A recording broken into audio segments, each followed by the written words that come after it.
looks as though it's going to be quite a nice day, Captain. Oh, yes, sir. There was quite a haze over the downs early in the morning.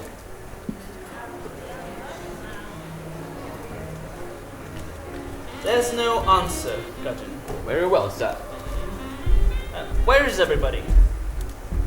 Her ladyship has gone up to the farm.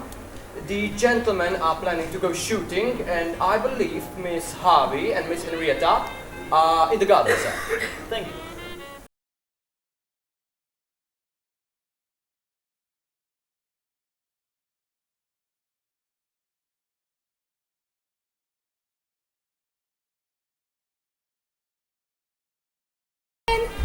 Morning.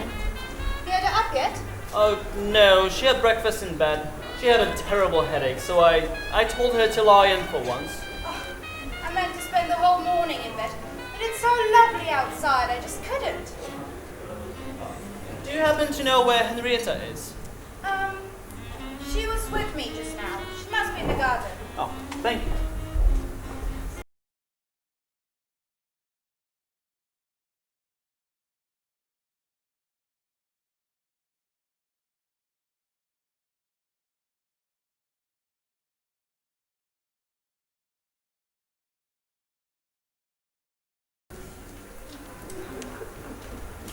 We can't be swinging so early in the day. I wish you'd do these roses. They defeat me. Oh, do they, darling? Let's have it. What a shame. Never mind. Now, is John Bristow down yet? He went into the garden to look for Henrietta. Oh. Do you think that was very wise of him? What do you mean? Well, I don't want to say anything. No, come on, Lucy, spill it. Well, darling, you know that I can't sleep very well. And when I can't sleep, I'm inclined to prowl around the house. Yes. Half the guests think it's burglars, the other thinks it's ghosts. Well, I happened to be looking through the passage window. John was just coming back to the house, and it was close on 3 o'clock. Even for old friends who have a lot to say to each other, 3 in the morning is a little excessive. One wonders what Gerda thinks of it. Oh, one wonders if Gerda thinks. Even the meekest of wives. I don't think Henrietta was sleeping very well either last night. I thought her curtains moved and the light was on. Really, Johnny's a fool. He is a man who has always taken risks and usually got away with them. This was a bit blatant, even for him. Well, darling, he couldn't help himself. That woman just sailed in last night and grabbed him. Well, but I must say I admired the performance. It was so beautifully timed and planned. You think it was planned?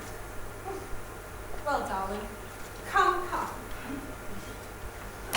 You may say in your detached way, she gave a beautiful performance.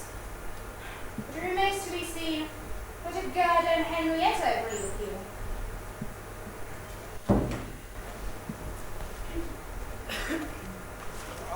Just going to have a little practice down at the target area. Would you like to come along and try your hand, Mitch? I've never shot with a pistol or a revolver in my life. I shall probably draw a hole in you, Sir Henry. I'll take jolly good care that you don't. Well, it would be nice to know that I could turn the tables on a burglar one day. I think every woman should learn to shoot with a revolver. Well, now you are on Henry's hobby. He has a whole collection of pistols and revolvers, including a lovely pair of French German pistols. Don't you need to have a license for that? Well, of course. And have you ever had burglars? Not yet, but we live in hopes. And if he does come, Lucy will probably Shoot him dead. Lucy! Of course. Lucy is far better shot than I am. Always gets her man. Well,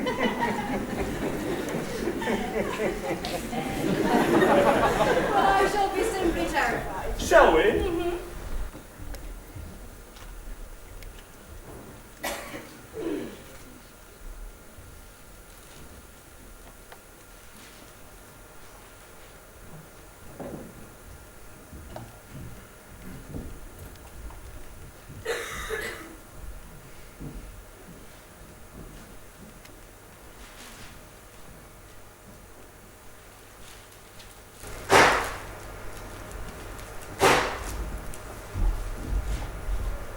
Hello? Are the Yanketos going to exterminate each other? They've gone down to the targets. Why don't you join them, Henrietta? I will. I was rather good last spring. You going, Lucy? Yes. Oh, no. I must do something about my eggs first. Eggs. Yes. They are over there in the basket, darling. Oh, thank you.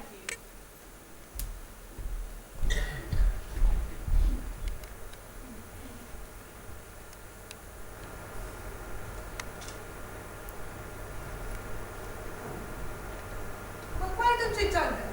Edward went up to the woods, well, before he took his gun, and Henry was going with him. But someone came to see Henry about something, so Edward went alone. And doing any work this morning? Work. It's gonna stay long.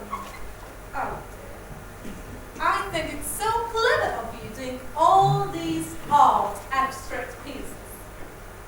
I thought you didn't like them, Lucy. Oh no, I have always thought them rather silly, but I just think it's so clever of you to know they are not.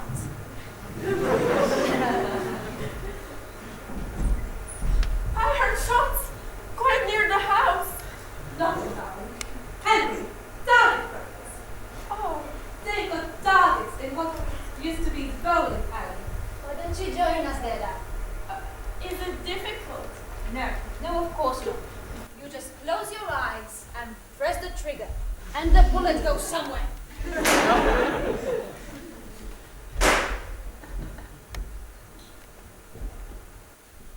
Has the war started? Yes, dear. No, dear.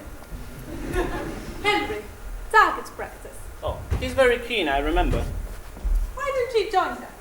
Oh no, I ought to write some letters. I was wondering if I could write them in here. Of course. You'll find stamps in the little drawer. If you put the letters on the hall table, Gudgeon will see that they go. This is the best run house in England. Oh, bless you, darling. Now, let me see. Where did I lay my eggs? Yeah, by the chair. I didn't quite understand what you meant.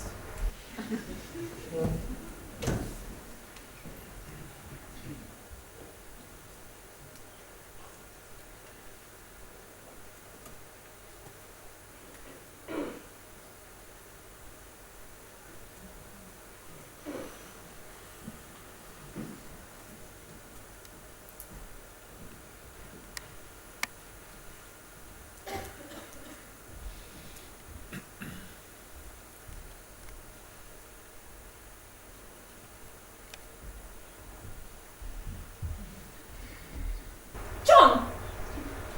Veronica? I sent for you asking you to come at once. Didn't you get it? Yes. I got the note.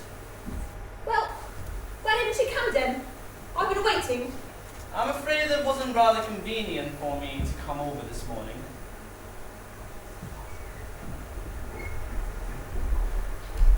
Can I have a cigarette, please? Yes, of course. Here we go.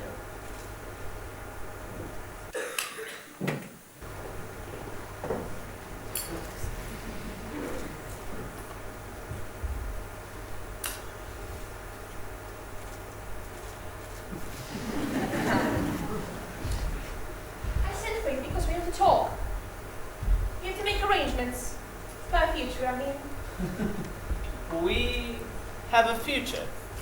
Of course we have a future. We're to 10 whole years. There's no need to waste any more time. I'm sorry, Veronica. I'm afraid you got things worked out the wrong way. I've enjoyed meeting with you very much after all these years, but you know that we don't really belong together, right? We are worlds apart. Nonsense, John. I love you and you love me. We've always loved each other. You were quite stubborn in the past, but never mind it now.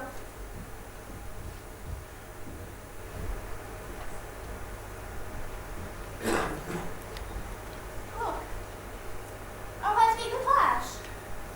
I don't mean to go back to this place for quite a while. But I finished the picture I'm working on right now.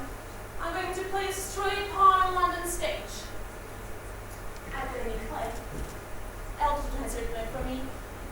It'll be a terrific success. Sure it will.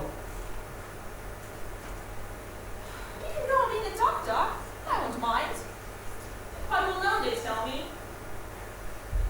I am a fairly well-known consultant in certain diseases, if it interests you, but I'm afraid it doesn't.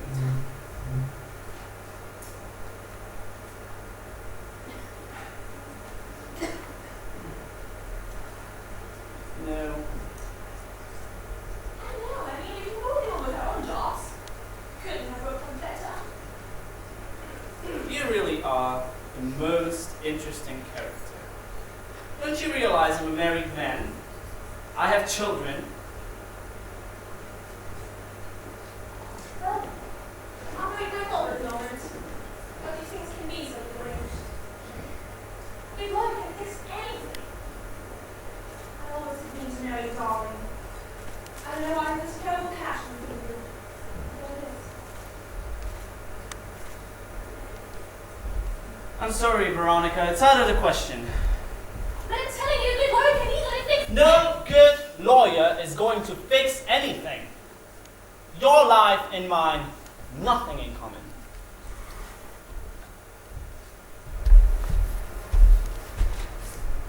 Not even after last night. You're not a child, my dear. You've had, what, 2 husbands? And I have no doubt a good many lovers. What does last night mean exactly? Nothing at all, and you know it. If you'd seen your face yesterday evening when I came through the window, you could have been back in the south of France all these years ago. I was back in the south of France. Try to understand. You came to me last night, straight out of the past. I've been thinking about you. I've been wondering if I've been as wise a young man as I thought myself to be, or, let's face it, whether I've simply been a coward. Last night, suddenly, there you were. Like a dream that came to life.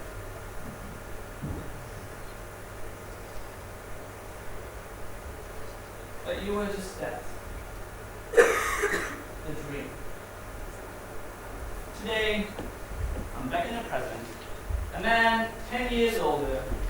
A man you don't know and probably wouldn't like if you did know more.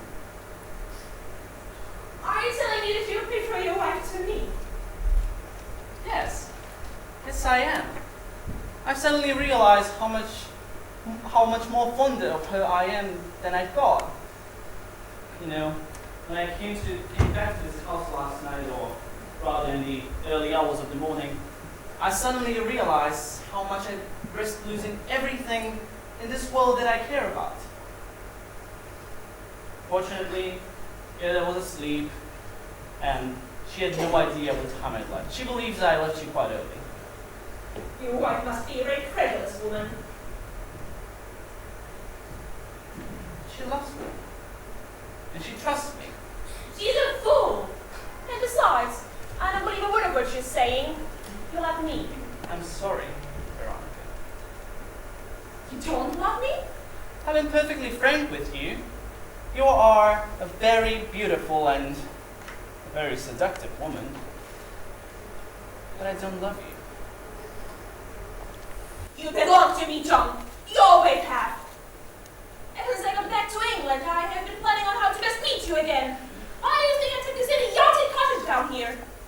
Simply because I thought you often came here for Yankatels. So it was all planned, huh? I noticed your letter was working this morning. You belong to me. I don't belong to anyone. Where did you get this idea that you could own another human being? I loved you once, and I wanted you to share my life. You wouldn't. My life and my career was so much more important than yours.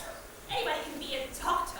Are you really quite as important as you think? If I'm not at the top yet, I will be. I wonder. No, I'd rather doubt it. There's something lacking in you, Veronica.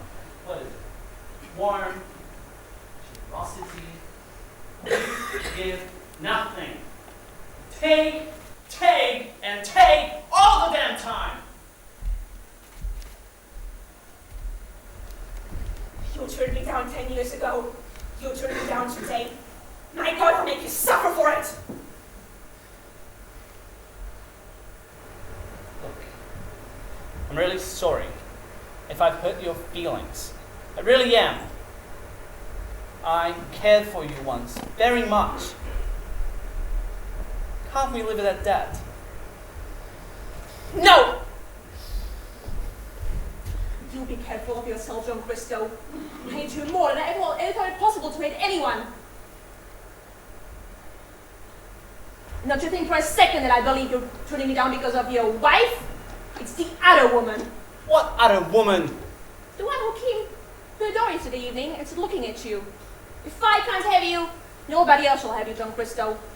Remember that.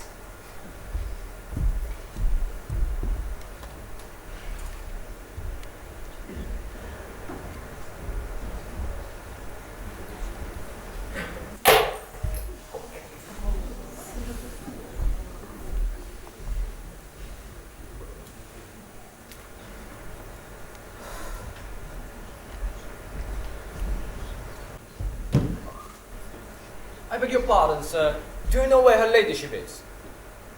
They're all in the target area, I believe. They finished shooting some time ago, sir. They must be in a garden somewhere.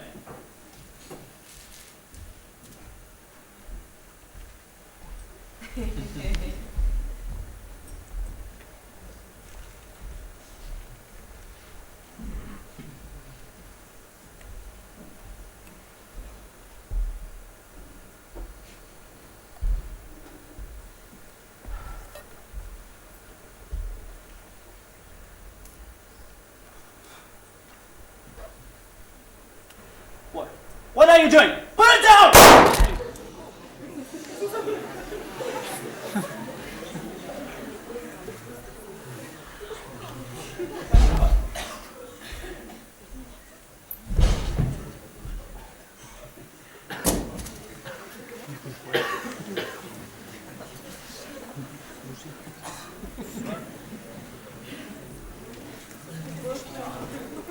Oh, John!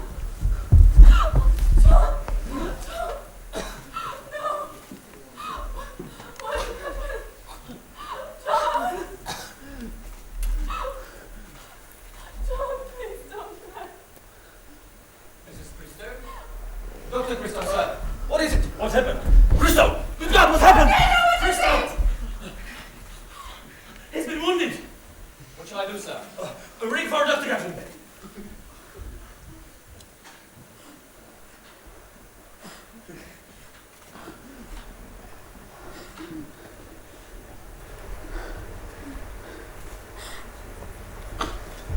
I heard a shot.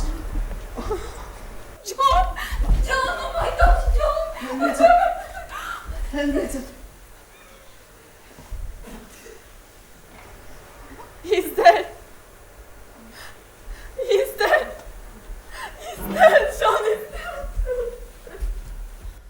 Get me Dr. Murdoch.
Does one send them something on a tray, or do they have a meal with us later?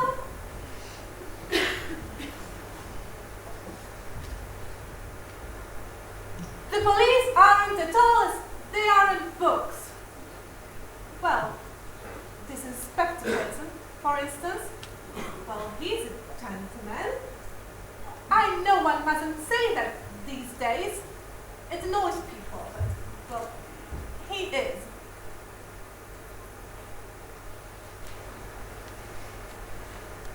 St. Albans! What about St. Albans? No. Hendon, the police college.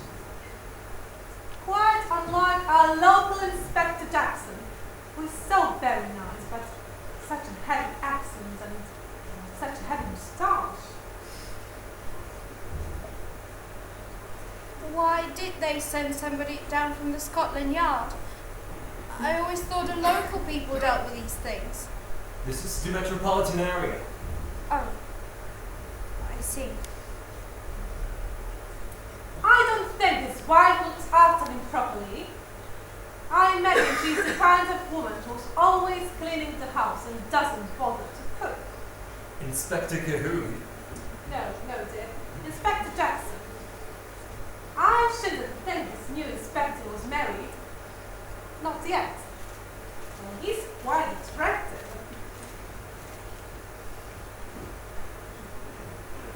They are a long time in with Henry. And the worst of murder is it does upset the servants so.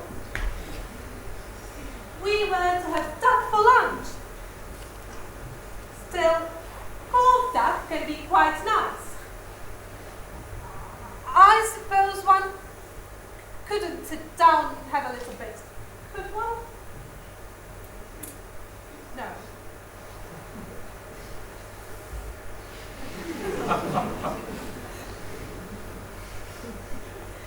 It was so awful. It's dreadful having to sit in here. Well, darling, we've got to sit in here. There is nowhere else to sit. First, they turn us out of here and take photographs. Then they herd us back in here and make the dining room their headquarters. And now this inspector is in the study with Henry. What does one do about Gerda, do you think? Something on a tray? A little strong soup, perhaps? Lucy, you're quite inhuman. Well, darling, it's all very upsetting, but one has to go on with meals and things. Yes, that's just... Excitement even makes one rather hungry. Rather sick too. That's just what one does feel, I guess.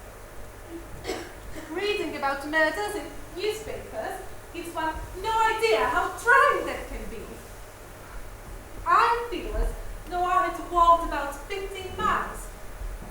Oh, but just imagine, we'll be in the news of the world next week, or perhaps even tomorrow.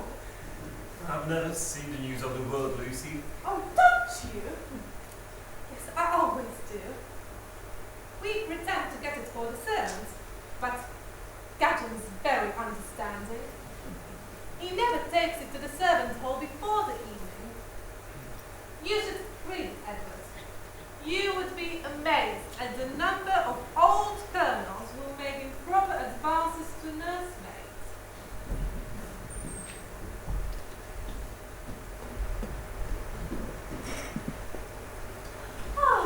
Shall I take something into the study for Sir Henry and the police officer? Oh, yes, thank you, Gadget. And I'm a little worried about Mrs. Cristo. Oh, she is quite all right. Simmons has taken her some tea and bread and butter and a boiled egg. Thank you, Gadget. And, Gadget, I had forgotten about the eggs. I meant to do something about them. I took care of that, milady. Quite satisfactorily, I should think. You need to have no further anxiety.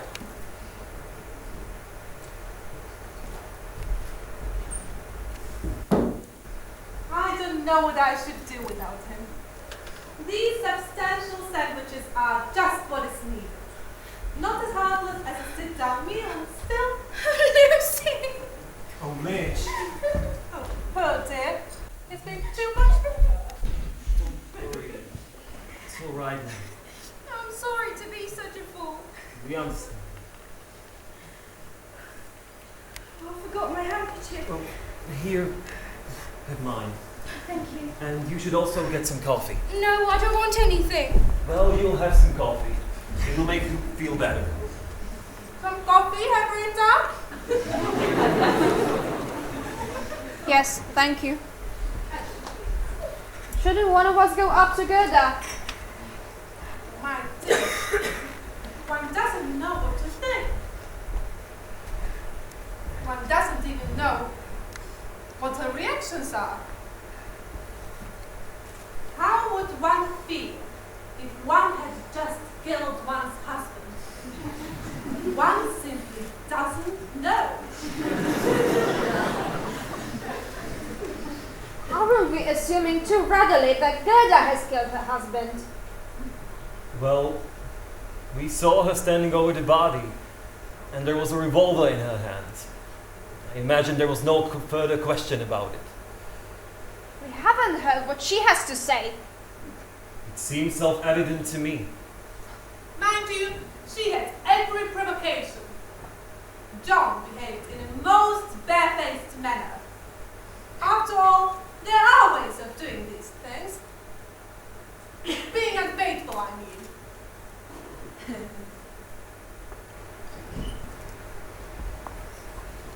I really couldn't lie down any longer.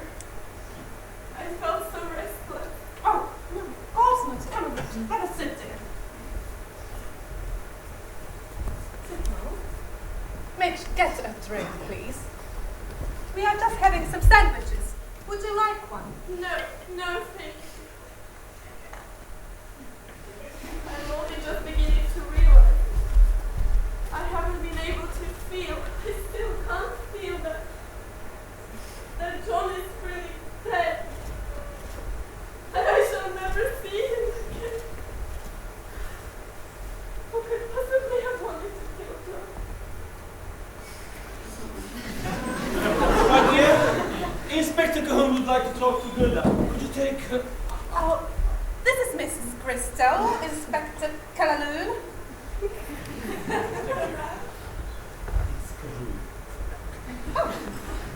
Mrs. Crystal, I don't want to distress you, but I'm afraid I have to ask you a few questions. Now bear in mind that you are not entitled to answer them unless you wish to do so, and you also have the right to have a solicitor present before you say anything at all. But that is what I should advise Gerda. Solicitor? But why a solicitor? A solicitor wouldn't know anything about John's death. Now anything you say could be eventually used. But I want to tell you. I do. It's all so bewildering. Like a bad dream. I haven't been able to cry even. I just don't feel anything at all. It's the shock. You see, it all happened so suddenly. I'd gone back to the house.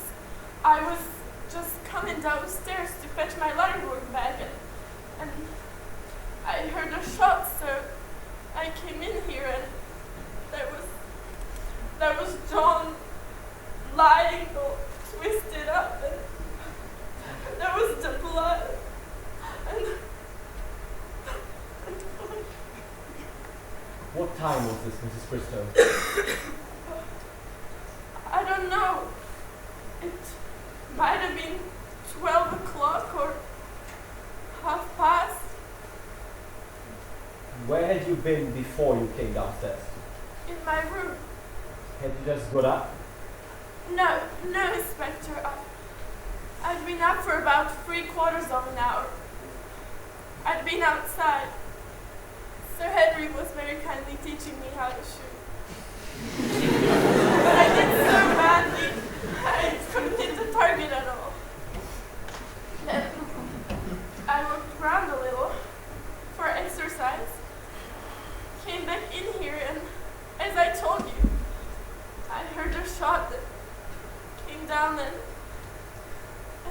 John? Dead. Dying. Well, at least I thought he was dead. There was the blood and the revolver, and I picked it up. Why did you pick it up, Mrs. Christo? I don't know. Shouldn't I? You shouldn't have touched it, you know. Tell me, what happened next? Well, then all the others came in, and I said, John's dead. Somebody's killed John. But who could have done that? Who could possibly have wanted to kill him? John was the best of men. So good and so kind. He did everything for everybody. He sacrificed himself. Why? All his patients adored him. It must have been some sort of an accident. It must. Couldn't it have been a suicide? No. The shot was fired from at least 4 feet away. I see. Yeah. It must have been an accident. No, it wasn't an accident, Mrs. Christo. Tell me, there was no disagreement between you two? Between John and me? No. Are you quite sure, Mrs. Christo? Well, he was a little impatient with me when we drove down here. I changed gears so badly. I don't know what it is whenever I'm in the car with him. I never seem to do anything right. I get nervous. There was no serious disagreement, no quarrel? A quarrel between John and me? No, Inspector, no. John and I never quarreled. He was so good and so kind. And I shall never see him again. Darling. Mitch, dear. Yes. Come on, Dad. I'll take you up. It'll make you feel better. Thank you, Mrs. Christo. That's all for the present. Stella Simmons, a hot water bottle. Yes.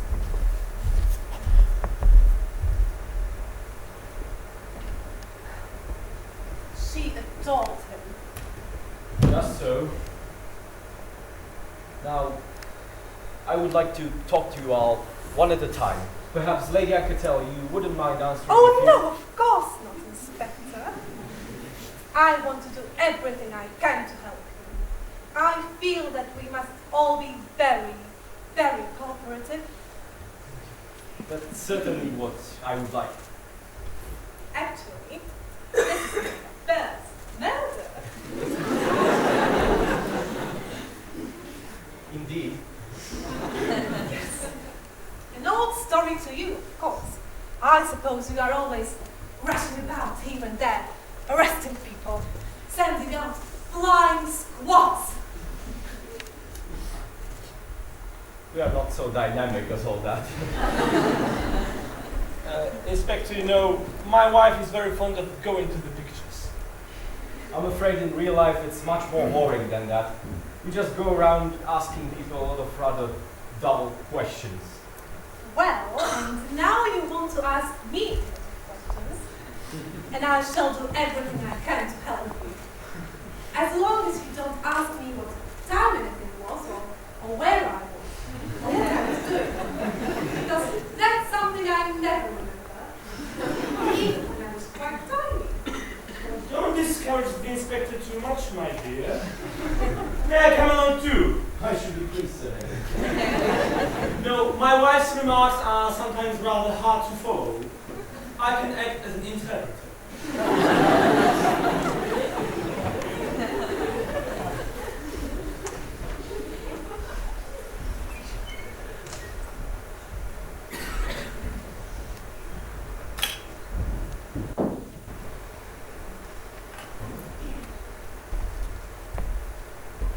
It's not as warm as yesterday.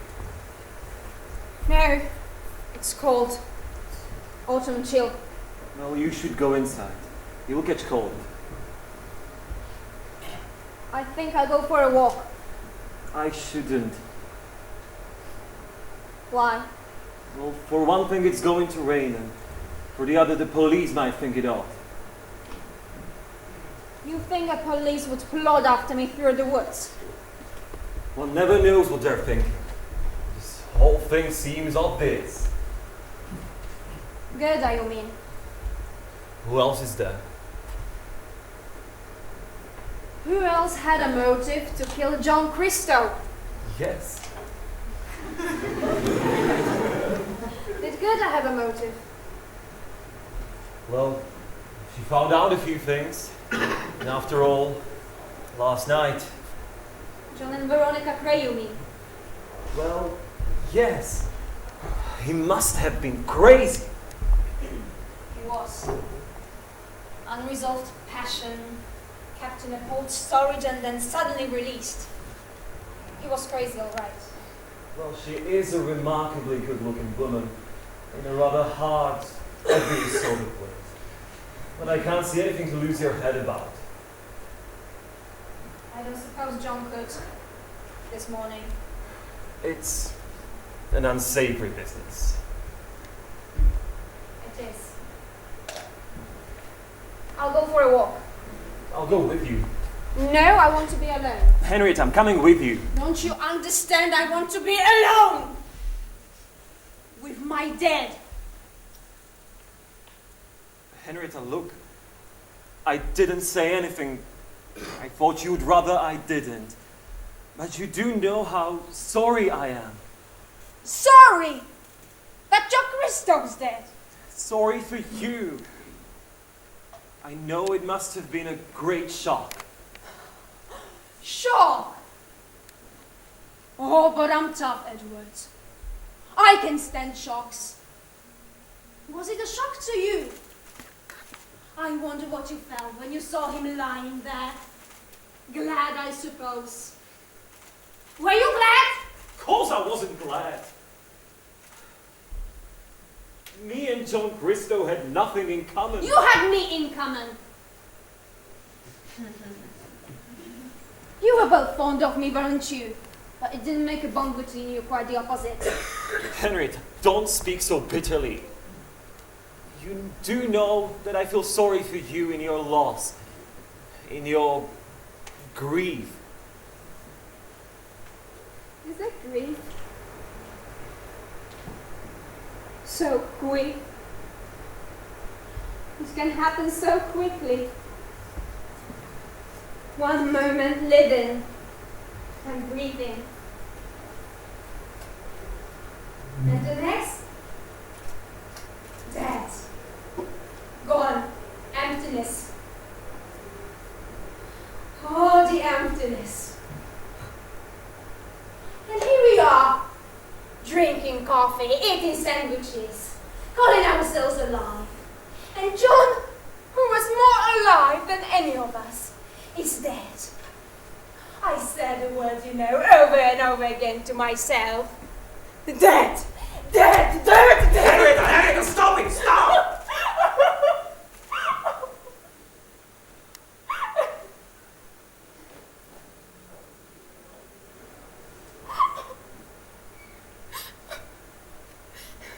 Didn't you know I'd feel like this? What did you think? That I would sit here, crying gently, in a nice little pocket handkerchief, while you held my hand? It would be all a great shock for me, but presently I'll begin to get over it. And you would comfort me very nicely, right? You are nice, Edward, but it's not enough. Yes, I've always known that. At this moment, nothing seems real to me but John.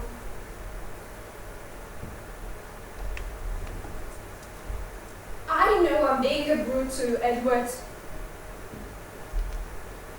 But I can't help resenting that John, who was so alive, is dead. And that I, who am half alive and half dead, am alive. I didn't mean that, Edward. Yes, I think you did, Henry.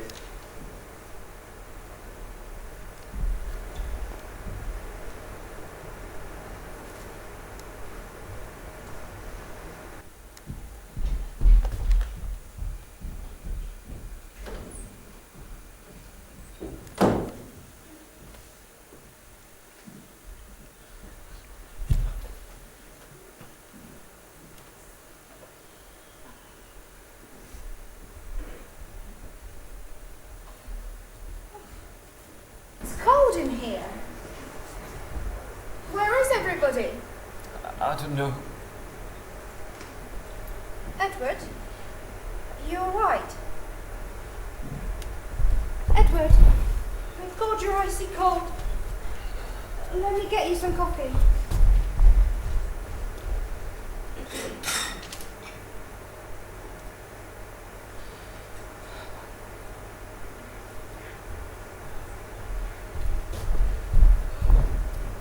You're a dear child, Mitch. Not a child!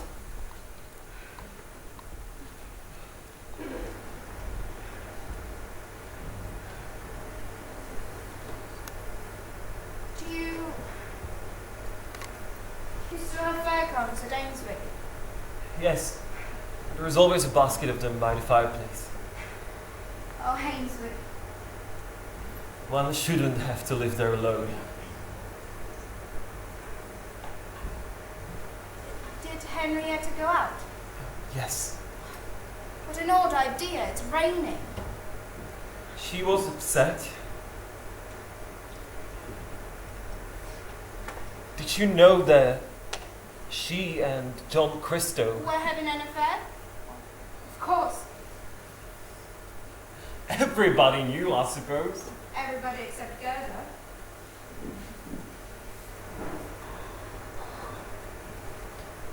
Damn him!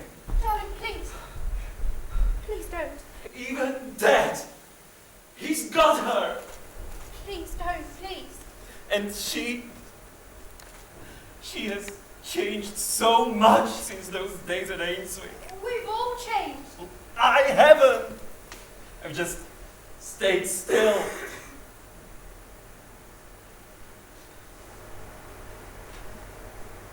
And what about me? Oh, you haven't changed. How do you know? You never look at me. I'm a woman, Edward. The inspector would like to see you in the dining room, sir. Mitch. Right, I'm coming.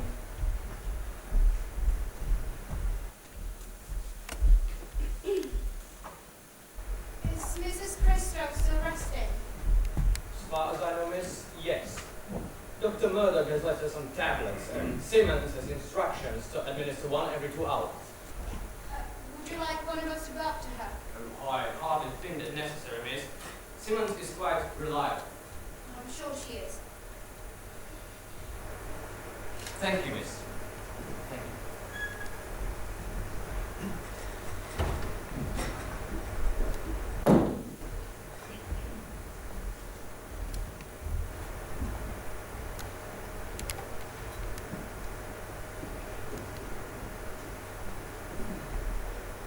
Startled me, Henrietta. I've been walking round and round the house. What have you done to Edward? Edward? Yes, now he came in here just now and was so dreadful, so cold and grey. Mitch. If you care so much for Edward, why don't you do something about it? Do something? What do you mean? I don't know, stand on a table and shout pronunciation to yourself. Don't you know that's the only hope for a man like Edward? Don't think you'll ever read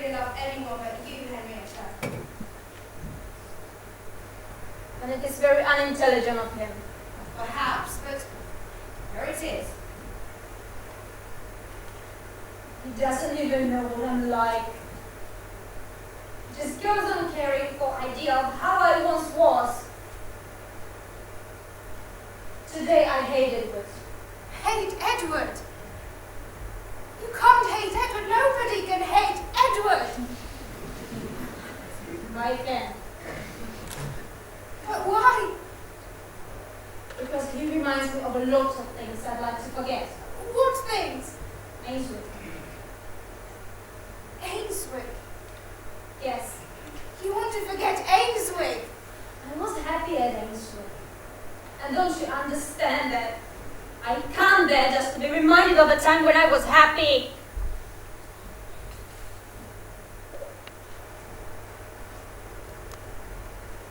I shall never go back to Ainsworth.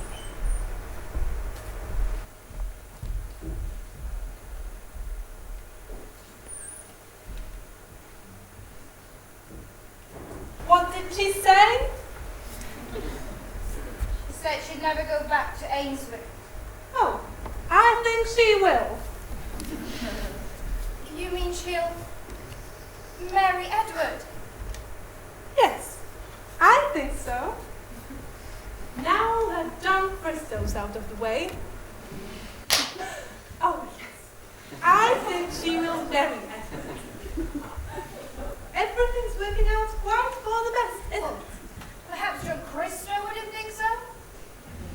Well, I wasn't thinking of him. Is Miss Anketel about? I'm sorry, this is Sergeant Penny. We wish to speak to Miss Anketel. She went upstairs to change, I think. Shall I fetch her? No, I'll go. I want to see how Gerda is. Sweetie, soft center. No, thank you. There is a jelly baby there. Thank you. You are Miss Harvey, aren't you? Yes, Marjorie Harvey. Do sit down, Missy.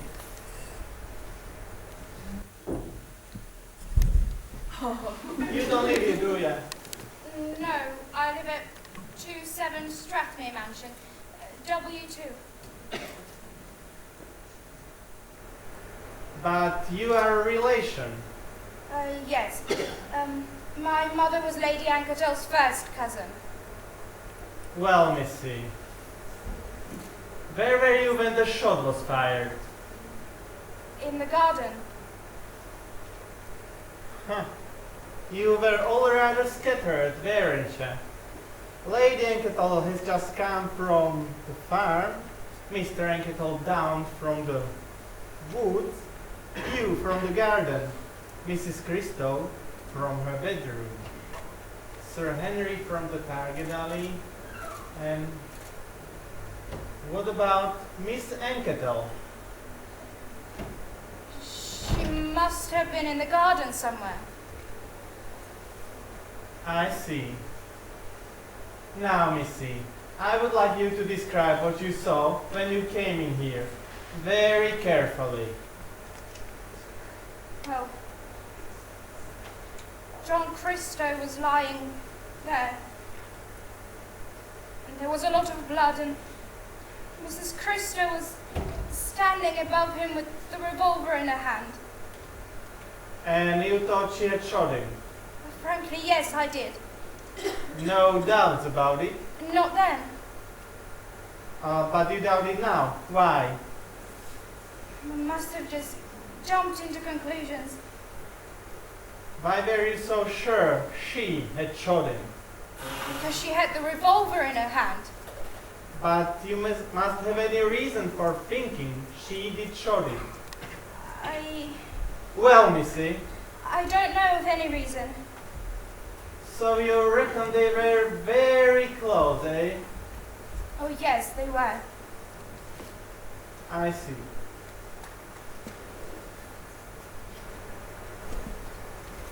Now, let's get on. What happened next? I think, yes, Sir Henry went and knelt down by him, and He said he wasn't dead, so he told Gudgeon to telephone for the doctor and... Gudgeon, that's the butler. So he was there too. Yes. He went and telephoned for the doctor, and just then John Christo opened his eyes, and I think he tried to struggle up, but then he died. And that is all? Yes. So he didn't say anything at all before he died. I think he said Henrietta. He said Henrietta. She was just standing above him. He was looking right at her. Well, thank you, Missy. That will be all for now. I better go and look for Henrietta. Lady Anketel's so very vague, she sometimes forgets what she went to do.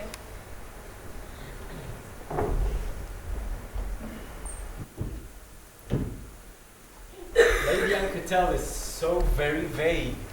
She's bad, if you ask me. I wonder. Interesting discrepancies. Lady Anketel says he murmured something before he died, but she couldn't catch what it was. Perhaps she's deaf. Oh no, I don't think so. According to Sir Henry, John Christo said Henrietta in quite a loud voice, and when you put it to her, but not before, Miss Harvey says the same thing. Edward Anketel, on the other hand, says John Christo died without saying a word. And Gudgeon does not precisely recollect. They all know something, Penny, but they are not telling us. We will get around to it. Think the wife did shoot him? Wives so often have most excellent reasons for shooting their husbands that one tends to suspect them automatically. It's clear enough that all the others think she did it. Or they probably all want to think she did it. Meaning exactly... There's an atmosphere of family solidarity in this house. They're all blood relations, you see. All except Mrs. Christo. She's the only outsider. Yes, I think they would be glad to be sure she did it. But they are not so sure now. Why? There are no alibis in this case. No times or places to check. Just look at the entrances and exits. You could shoot him from the terrace, pop around the house and in by that door, or in by the front door. And if you say you were out in the kitchen, or in the garden, or perhaps you were shooting in the woods, nobody can check that statement. The revolver was one of those used for target practice, and they all handle it, of course, though the only clear prints on it are those of Mrs. Christo and Henrietta Anketel. It all boils down really to what sort of a man John Christo was. We will pick up all that in London, in Harley Street. Secretary, servants. Oh, any luck with the servants here? Oh, no, not yet. They are the starchy kind. There's no kitchen maid, unfortunately. And I always got success with kitchen maids. But there is one under housemaid I've got hopes of. And I would like to put in more little work on her, if you know what I mean, sir. Of course, sir, if you do not need me. Yes, of course, go on. Thank you, sir.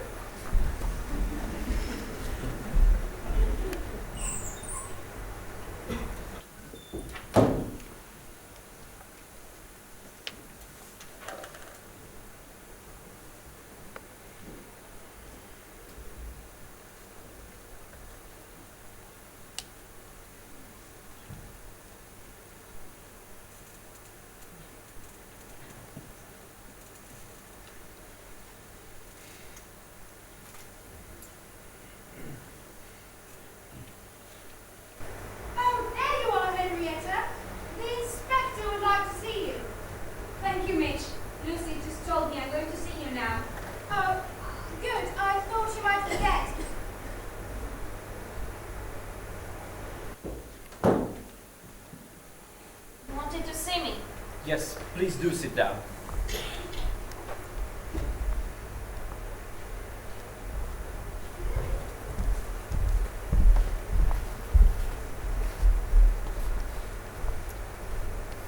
Miss Anketel, you are a relation as well, aren't you?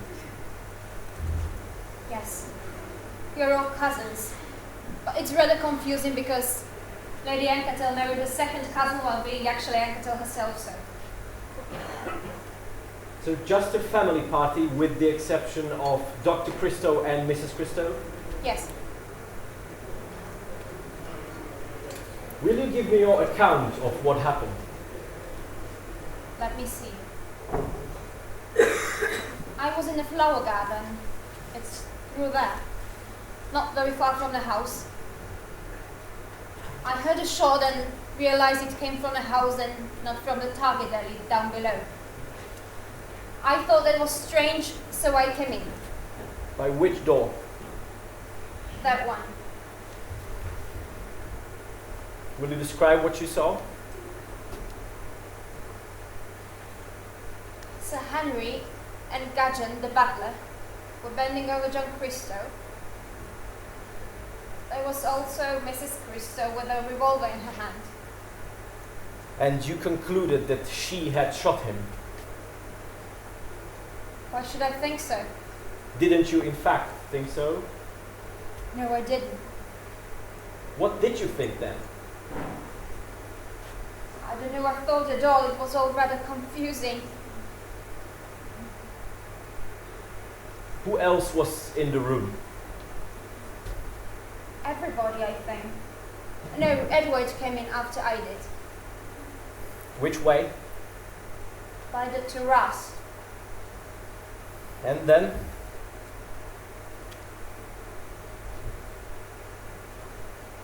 Then John died. Was he conscious before he died? Oh yes. He opened his eyes. Did he say anything? He said Henrietta. You knew him well? Very well indeed.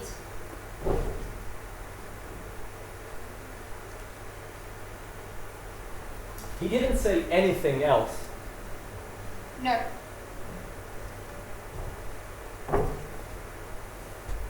What happened next? Let me see. Gerda cried out. She was swaying and waving a revolver in her hand, and I thought it might go off. So I went to her and took it from her.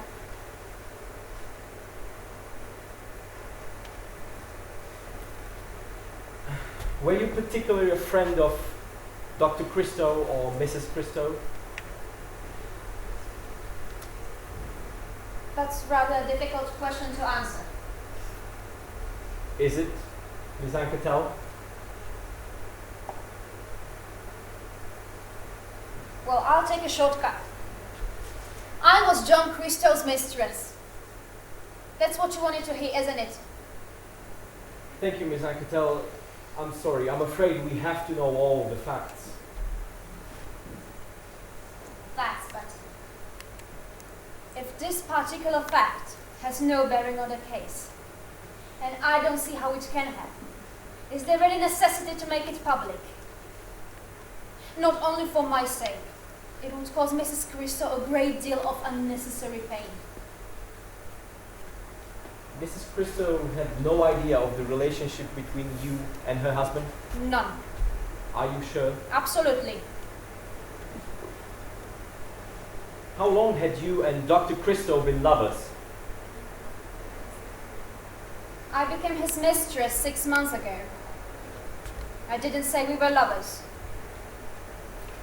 I'm not sure I understand. I think you will understand if you think about it.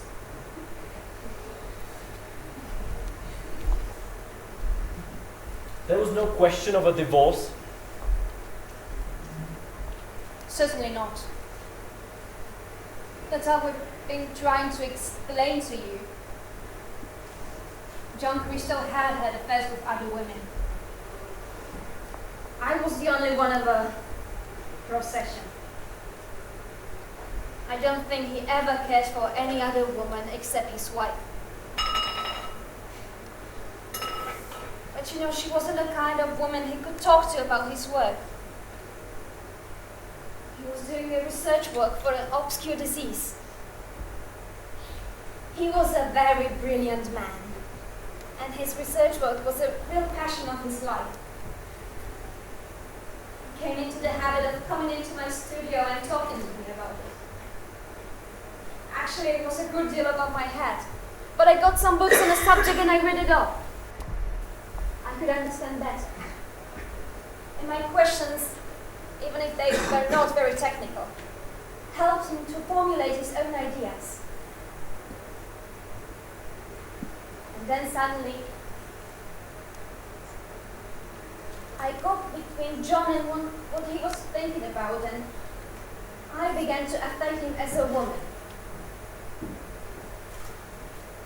He didn't want to fall in love with me. He'd been in love when he was a young man, and neither had left him not wanting to go through it again. No, he just wanted an affair, like other affairs he had. He thought that if he had an affair with me, he would get me out of his system and not be distracted from his work anymore. Was that satisfactory for you? No, of course not. But it had to do. I loved John Christo. And I was content that he should have what he wanted. I see. So it was like that. Having forgotten that you are policemen. We policemen are quite like other men. We hear a good deal of things that are not strictly relevant. Perhaps it's because we are impersonal, like priests. I think you must learn a good deal about human heart.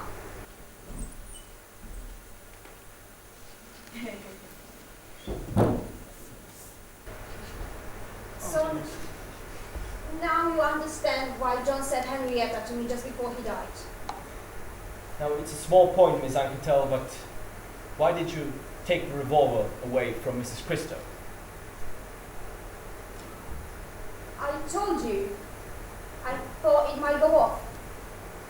You know, it was one of the revolvers used earlier for target practice, and the only clear prints on it are Mrs. Christo's and, naturally, yours. It would have been better if nobody had touched it. But one doesn't realize those kind of things at the time. Is that all, Inspector? Yes, thank you, that's all for now.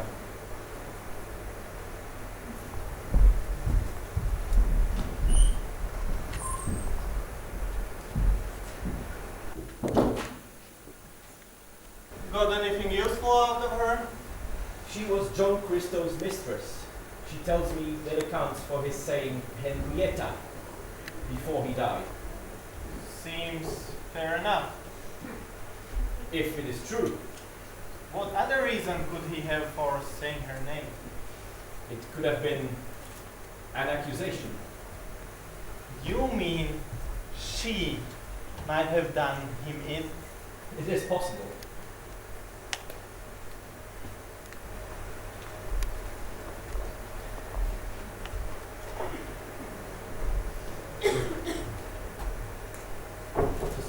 Look at, yes. If you compare the notes, Yeah? she said, he said Henrietta.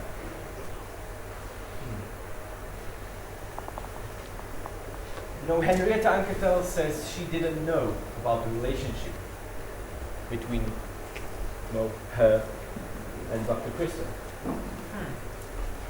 So then, my money would be on the wife. If Mrs. Christo found out about her husband and this Henrietta woman, it gives us what we want, a motive. She couldn't have hidden her feelings for long. She's not that kind of a woman. And what about the others? They are in the clear, I suppose. I don't see why any of them could have had any reason to, get John out of the way. I really can't see how Sir Henry or Lady Anketel could have any reason for wanting Christo out of the way. Yes, and this little girl as well, Miss Harvey. And remember the statement of Edward Anketel. Did John Christo say anything before he died? Nothing at all. A flat denial of what we know to be fact. So you think Edward Anketel was sweet on this Henrietta woman? That's my idea. And he was doing his best not to get her mixed up in it? Exactly. Yes, it certainly looks like it. And granting that, Penny, it gives us another suspect. Edward Anketel. If he cared very much for Henrietta, and then later found out she was John Christo's mistress, he's the nervous sort. He's the one that goes off half-cocked when everybody least expects it. Hoped he would get her when the other man was out of the way. We've both known cases like that. So, according to your opinion, it's between the three of them. Henrietta Anketel, Edward Anketel, and the wife. I've got a very open mind about it, Penny. A very open mind. Just tell me, what do you make of this? Lady's handbag. Undoubtedly. We went over it when we did this room. And I have written down the contents. £2, 10 shillings in notes, 7 shillings in cash, usual lipstick, powder compact and rouge, silver cigarette lighter, lace handkerchief, unmarked. All very ritzy, belongs to one of the ladies, I suppose. I didn't go into the matter because I didn't think it important.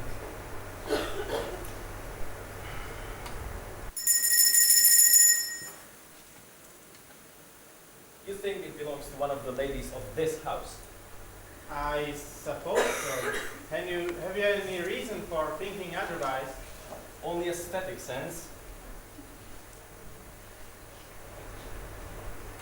Not in good enough taste for Lady Anketel. Too expensive for little Miss Harvey. Too flamboyant for Henrietta Anketel. Far too fashionable for Mrs. Christo. I don't think it belongs to this household at all. I dare say I can find out who it does belong to. But as I said, the contents be nothing out of the ordinary. Are you quite sure you've mentioned all its contents? I think so, sir. You rang, sir.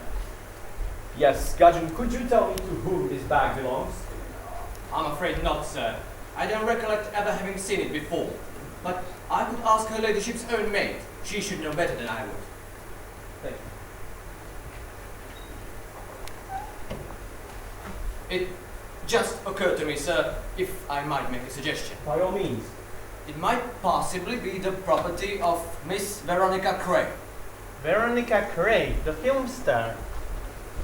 Is she in this part of the world? Yes. She occupies a cottage 100 yards up the lane. Dovecote, it's called. And has Mrs. Cray been here? She was here yesterday evening, sir, yes. And she was wearing this bag? No, sir. She was in an evening dress and was carrying a blue diamante bag. But I think it possible Miss Gray was here earlier in the morning for a short time. When? About midday, sir. And you saw her? I didn't see her myself, sir. Well, who did? The under housemaid observed her from one of the bedroom windows. The girl is an ardent movie fan. She was quite thrilled. I will have heard with it, girl. Of course, sir, if you do not need me. Now, Lady Anketel didn't mention that Miss Craig had been here this morning. I don't think her ladyship was aware of Miss Craig's visit. Who did she come to see then? As to that, sir, I could not say.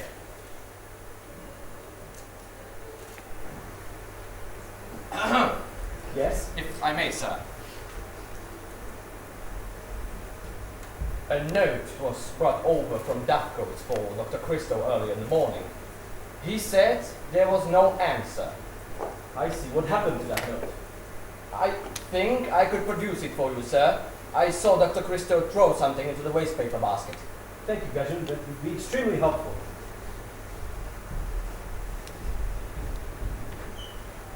I gather Dr. Christo knew Miss Craig? It would seem so, sir. He went over to see her last night, after dinner.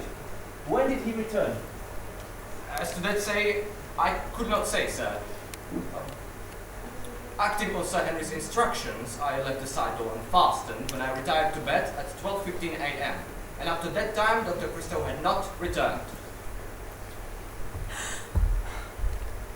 I just heard the news. It's awful. Just awful. You are? I'm Inspector Cahoon of Scotland Yard. Benton was murdered? Yes, Miss Craig, there was a murder. So you know who I am. I'm very fond of good film. How charming of you. I'm over in England to make a picture. Now, tell me, Dr. Christo was a friend of yours? I hadn't seen him for years. I came here yesterday night to borrow some matches, and the first person I saw when I entered the room was John Christo. Were you pleased to see him? I was very pleased. It's always nice to meet an old friend. He called on you yesterday evening, I believe. Is that correct? Yes. I asked him to come over if he could manage it. We had a wonderful talk about old times and old friends. What time did he leave? I've really no idea. We talked for quite a while. About old times? Yes, of course. A lot happened between us both. He'd done very well in his profession, I understand. And he'd married since I knew him. You didn't know his wife? No. He introduced us here last night. I gathered from what he, well, didn't exactly say, but hinted at, that his married life wasn't awfully happy. Oh, really? I think his wife was one of those dim, ineffectual women who were inclined to be jealous. Had she any cause for jealousy? Oh, don't ask me. I just think there might have been some trouble lately. Jealousy does make people do such dreadful things. You think he was shot by his wife? Oh, I don't really know anything about it. It was my mate. She told me that his wife had actually been found standing over his body with the revolver still in her hand. But, I mean, of course, the wildest stories do get around in the country. This one happens to be quite true, Miss Craig. Oh. Well, I suppose that his wife found out about him and a sculptress woman. Excuse me. Of course.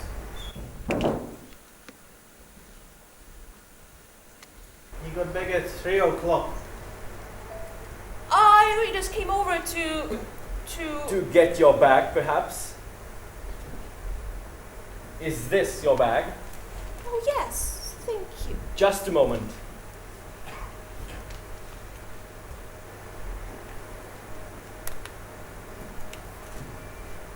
Dr. Christo returned to this house at 3 a.m. this morning. Isn't that rather an unconventional hour? We're talking about old times. So you said. It must have been a bit later than I thought. Was that the last time you saw him? Yes. Are you sure? Of course I'm sure. And what about this bag of yours? Well, I I suppose I left it here when I came to get the matches last night.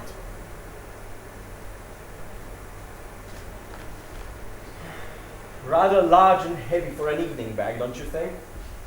I think you left it here this morning. And what makes you think that? Well, partly this note of yours. Please come over this morning. I must see you. Veronica. A little curt, Miss Cray. I believe Dr. Christo said there was no answer. He didn't come to you, so you came here to him. How wonderful you are, Inspector. You seem to know everything. Not quite everything. Tell me what happened when you got here. Did you quarrel? Well, you couldn't call it a quarrel exactly. Poor John. Why poor John? I didn't want to tell you. It didn't seem fair. Yes? John went mad, quite mad. He was in love with me years ago. He wanted to leave his wife and children, and he wanted me to get a divorce and marry him. It's really quite frightening to think that one can have such an effect on a man. It must be very sudden and unexpected. I know, almost unbelievable. But that's how he was. And, it's possible never to forget. But to remember and to hope and wait and plan. There are men like that. And women. Oh, well, I suppose, yes. He really went quite mad yesterday evening, and I just couldn't leave things like that. I first didn't think that he was being serious, but he really went quite mad. And why did you came over? You came over to make him realize something? Well, I just couldn't leave things like that, I had sent him that note, and I told him that what he suggested was impossible. But he wouldn't listen to what I had to say. And now, he's dead. I feel dreadful. Yes, Sergeant? I understand from the information received that as you left by that window, you were heard to say, "I hate you more than I ever thought it possible to hate anyone." I'm sure I never said that. But have you been listening to servants talk? One of your fans, Miss Cray, was hanging around trying to get your autograph, and she heard a great deal of what was going on in this room. Oh, a pack of lies. Can I have my bag, please? Certainly, Miss Cray. But I'm afraid I shall have to keep the gun. What? Sir. A gun? Didn't you know there was a gun in your bag? There wasn't a gun. It's not mine. A .38 Smith & Wesson revolver. The same caliber as the bullet that killed John Christo. Don't you think you can frame me? I'll see my attorney. How dare you? Here's your bag, Miss Cray. I won't say a word. Very wise.